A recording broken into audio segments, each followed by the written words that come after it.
Olá, queridos, estamos aqui de novo. Hoje eu quero compartilhar com você um texto aqui no livro de Crônicas. O primeiro Crônicas é um dos livros menos estudado pelo povo cristão, exatamente porque é um livro que mostra ou nos fala da genealogia, ou seja, é o livro da árvore genealógica. E as pessoas têm dificuldade de ler exatamente porque é o livro que vai falando das gerações. Fulano, gerou ciclano e assim sucessivamente. E as pessoas, quando chegam nessa parte ou neste livro, elas têm dificuldade de continuar a sua leitura. Você já observou que no início do ano, muitas pessoas nas igrejas, ou fora das igrejas também, fazem um propósito daquela leitura anual da Bíblia. E eles começam animados, eles pegam aqueles planos de leitura anual, começam executando, mas boa parte deles, quando chega aqui em 1 Crônica, costumam parar. É como se fosse o quebra-mola, é como se fosse o atoleiro, é como se fosse o obstáculo maior da leitura que boa parte desanimam e deixam de ler. Não sabendo eles que esse livro aqui, ele é considerado, se você me pedisse para dar o nome a ele que não fosse Crônica, ele diria Livro da Vida. É o livro onde você conhece a raiz das pessoas.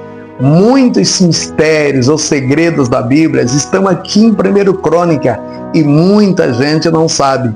Quando nós vamos estudar, a gente percebe a riqueza desse livro. Então a gente poderia chamar ele de Livro da Vida. Eu quero compartilhar com você um texto que pouca gente conhece. É bem pouco pregado, é bem pouco divulgado. Está no capítulo 7 de 1 Crônica. Exemplo, você conhece muito bem José. Conhece muito bem a história dos dois filhos de José, Manassés e Efraim.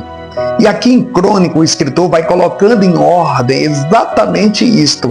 A genealogia, a descendência de cada um dos filhos de Jacó. E claro, como Jacó assumiu os dois filhos de José, eles dois estão colocados aqui no capítulo 7 de 1 Crônica.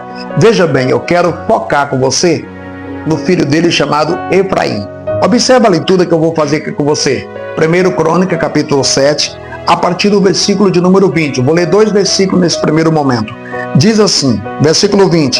Efraim foi genitor de Sutela, Sutela pai de Berete, pai de Taate, pai de Elada, que foi pai de Taate, pai de Zobade, pai de Sutela, Ezé e Elade, filhos de Efraim, foram mortos por homens da cidade de Gate, quando tentavam roubar o gado deles.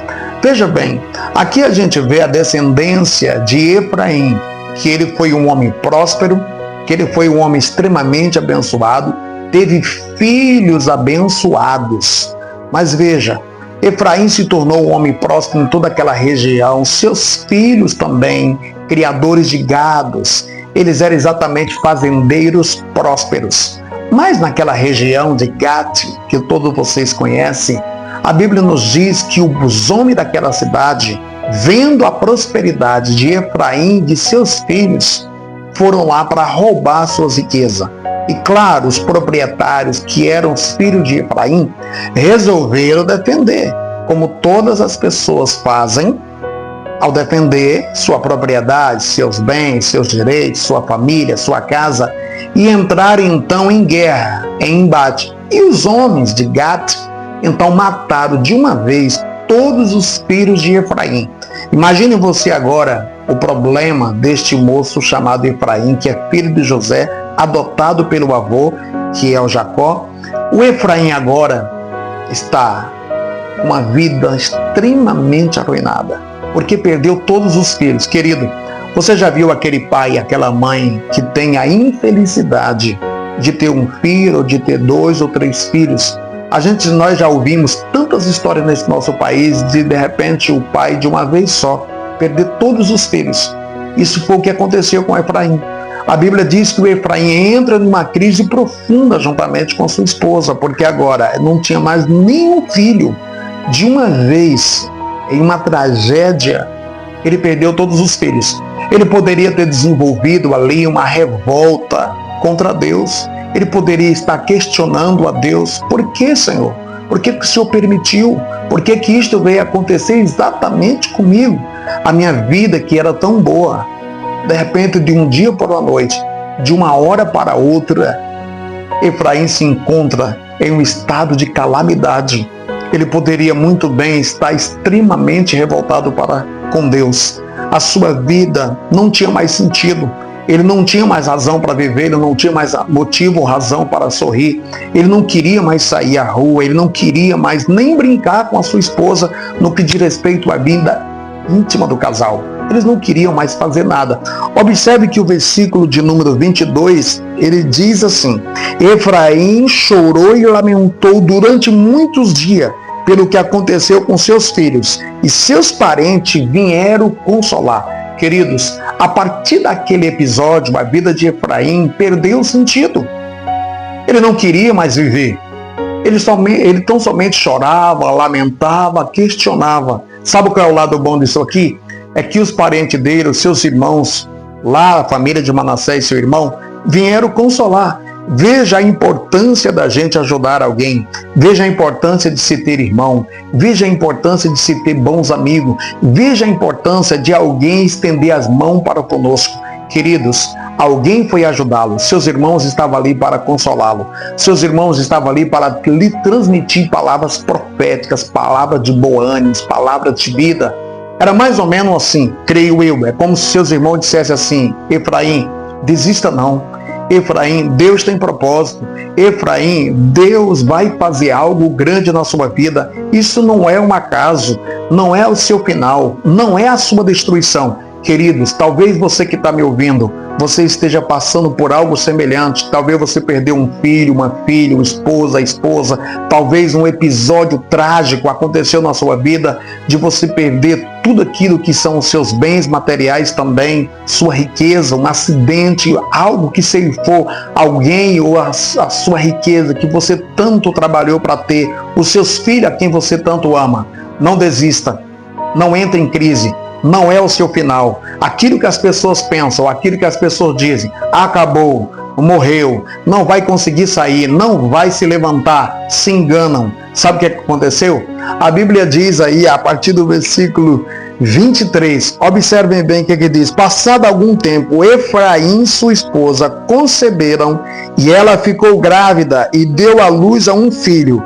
E Efraim então chamou aquela criança pelo nome de Berias. Queridos, a vida de Efraim tem um divisor extremamente importante. A vida dele é uma até aquele episódio trágico dos filhos, quando ele perde todos os filhos, e a vida dele é outra quando nasce o Berias. Seus irmãos lhe ajudaram, ele voltou a ter ânimo, a abrir os olhos, baseado naquilo que é o conselho dos irmãos.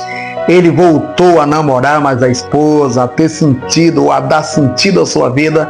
Ela ficou grávida e teve um novo filho, ou seja, o Berias. Quando a gente vai para o significado do nome deste moço, nós temos uma diversão de significado, ou seja, vários significados. Mas tem dois que eu acho extremamente importantes. Tem um que é como se fosse o grito da dor, esse eu não gosto muito, mas tem um que diz assim: com um amigo, que fala de amizade, que fala de alegria, que fala de estabilidade, que fala de reinício, que fala de recomeço. É como se Berias fosse aquele amigo que ajudasse a dar um novo sentido para a vida, um reinício.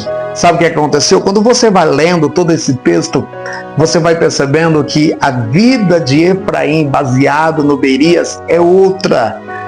Vai tendo novos filhos, netos prósperos, a ponto de chegar, veja bem, aqui no versículo de número 27, coisa que muita gente ainda não viu, nunca imaginou, a gente tem o seguinte: genitor de Num, que foi o pai de Josué. Se você não sabia, a partir de Berias, sucessores que vêm na vida, na linhagem, na descendência de Efraim, nós temos o Num, que foi um homem extremamente importante, e o Josué, o sucessor de Moisés, daquele que conduz o povo de Deus a entrar na terra prometida. Quer que eu lhe diga uma coisa? Se Efraim tivesse desistido, imagina o tamanho do prejuízo que ele tinha tido, até nós, porque o Josué foi extremamente importante na vida da nação de Israel, conduzindo Israel às conquistas da terra prometida. Querido, não desista. Se você está passando por algo ruim, faça como Efraim. Continue, se levante, erga sua cabeça, porque grandes coisas virão para a sua vida, para a glória de Deus.